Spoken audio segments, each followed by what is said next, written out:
Halo pemirsa, kembali lagi ke program Masa Sih? Tidak sedikit film Indonesia berhasil meraih rating cukup tinggi dan terlaris sepanjang masa. Sementara itu, beberapa di antaranya juga berhasil mencatat prestasi internasional. Ada sejumlah film Indonesia dengan rating tertinggi yang wajib banget masuk rekomendasi bagi para penonton. Beragam genre mulai dari horor, komedi, romansa, termasuk ke dalam film Indonesia dengan rating tertinggi. Saking populernya, film Indonesia rating tertinggi tersebut berhasil mencetak sejarah baru dalam dunia perfilman tanah air. Ah, masa sih? Langsung aja kita simak film Indonesia dengan rating yang tinggi. Masa sih? Gimana kalau kita bikin film hitam putih? Film jatuh cinta seperti di film-film karya Yandi Lawrence telah resmi tayang di seluruh bioskop Indonesia sejak akhir November 2023. Film ini diperankan oleh sederet aktor ternama Indonesia, mulai dari Nirina Zubir, Ringgo Agus Rahman, Alex Sabat, Sheila Dara, Dion Wiyoko, hingga Julia Estelle.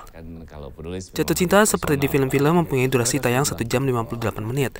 Sementara itu, genre dalam film ini adalah komedi, drama, percintaan, dan hanya bisa disaksikan oleh penonton berusia 13 tahun ke atas. Film ini juga mendapatkan rating 8,3 pada situs IMDb. Melalui film ini, Nirina Zubir akan berperan sebagai perempuan bernama Hana. Karakternya diceritakan sebagai perempuan yang masih berduka karena kehilangan suaminya.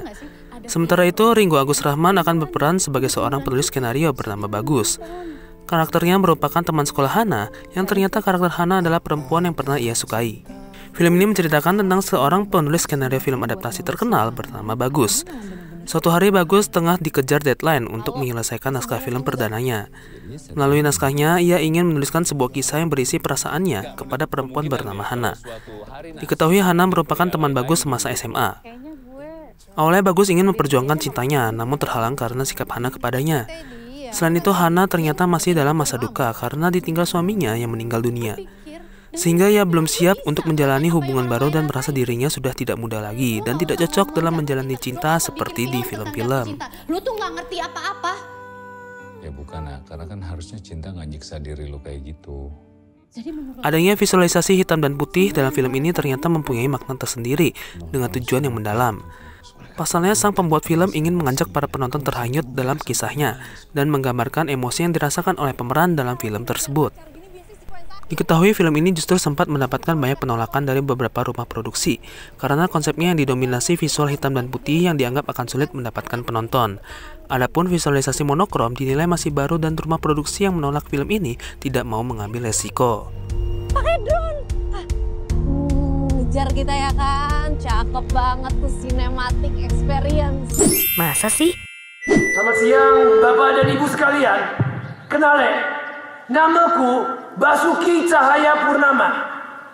Tapi banyak orang di kampungku di kantong sana panggil aku Ahok. A Man Called Ahok adalah sebuah film Indonesia tahun 2018 yang disutradarai oleh Putra Matuta berdasarkan pada buku A Man Called Ahok, sepenggal kisah perjuangan dan ketulusan karya Rudy Valinka yang mengisahkan kehidupan Basuki Cahayapurnama atau Ahok di Belitung Timur. Film yang diproduksi oleh The United Team of Art dengan bintang utama Daniel Mananta berperan sebagai Ahok dewasa dan Eric Febrian sebagai Ahok remaja. Proses syuting ini sebagian besar berlokasi di Belitung dan berjalan selama 37 hari, mulai Maret hingga April 2018. Alih-alih berfokus pada kisah politik Ahok yang seksi, film A Man Called Ahok lebih memilih untuk mengisahkan masa kecil Ahok bersama keluarganya di Belitung Timur. Film bergenre drama keluarga ini akan memusatkan cerita pada dua karakter, yaitu sosok Ahok sendiri dan ayahnya Kim Nam. Secara garis besar, film ini menceritakan cara didik Kim Nam kepada Ahok dan adik-adiknya. Ia merupakan seorang pengusaha timah di Belitung Timur yang cukup terpandang. Namun hal ini tak membuat dirinya lembek kepada anak-anaknya. Tak hanya dikenal sebagai tauke atau bos besar, ia juga diingat sebagai pengusaha dermawan yang kerap membantu masyarakat sekitar. Kebaikan ini yang selalu ingin ditanamkan Kim Nam kepada anak-anaknya. Cara mendidik Kim Nam inilah yang akan memancing emosi gado-gado penonton hadir. Mulai dari gelak tawa, rasa frustasi, hingga rasa haru turut muncul karena terciptanya hubungan benci tapi cinta antara Kim Nam dan Ahok. Eksekusi budaya Tionghoa dalam film ini juga baik. Tak ditampilkan berlebihan yang pada umumnya berujung pada stereotyping. Penggunaan bahasa kek yang tidak dibuat-buat, serta pemunculan budaya khas Tionghoa seperti tingginya harga diri dan gaya bicara blak-blakan menjadi nilai tambah film Garapan Putra Matuta ini. Film ini begitu apik memanfaatkan momen magis orang tua dan anak.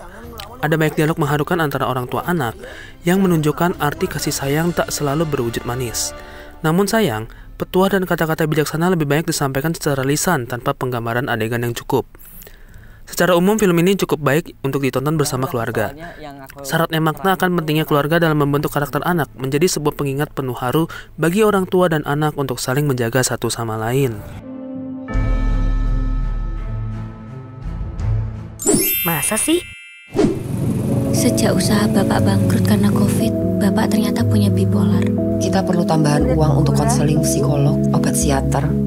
Budi Pekerti adalah film drama Indonesia tahun 2023 yang disutradarai dan ditulis oleh Regas Banuteja. Film produksi Rekata Studio serta Kaningga Pictures ini dibintangi oleh Syaine Febrianti, Dwi Sasono, dan Angga Yunanda.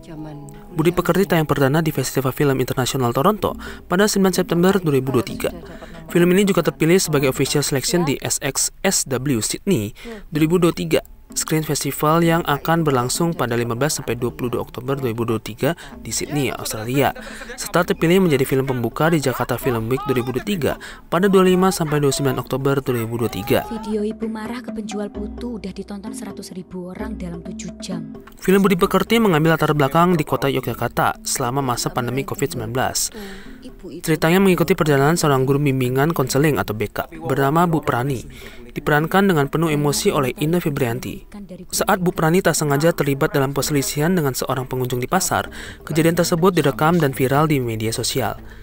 Ketika video perselisihan itu menjadi viral, netizen dengan cepat memberikan komentar negatif, meragukan apakah perilaku Bu Prani sesuai dengan standar seorang guru yang baik. Akibatnya, kepala sekolah tempat Bu Prani mengajar mengancam akan mengeluarkannya, mengancam karirnya sebagai seorang pendidik. Namun dampak negatif tidak hanya berhenti pada Bu Prani, keluarganya juga terpapar ketidakadilan dan tekanan dari publik. Identitas mereka selalu menjadi incaran kesalahan dan kecaman, mengguncang kehidupan mereka. Keluarga Bu Prani termasuk suaminya Pak Didit dan kedua anaknya, Tita dan Muklas, mencoba mencari jalan keluar dari permasalahan yang berkembang ini, dengan tetap menjaga rahasia dari sang ayah yang sedang mengalami depresi. Film ini menggambarkan bagaimana kejadian viral di sosial media dapat menghancurkan kehidupan seseorang individu dan keluarganya, menyoroti dampak negatif dari cyberbullying dan peradilan publik yang tanpa pemahaman penuh tentang konteks. Sutradara Regas Banuteja menyajikan pesan kuat tentang pentingnya mendukung korban cyberbullying dan memikirkan 2 kali sebelum menghakimi orang berdasarkan klip video singkat yang mungkin tidak mencerminkan seluruh kisah. Apakah cuma karena video 20 detik, 20 tahun pengabdian ibu jadi guru akan hancur?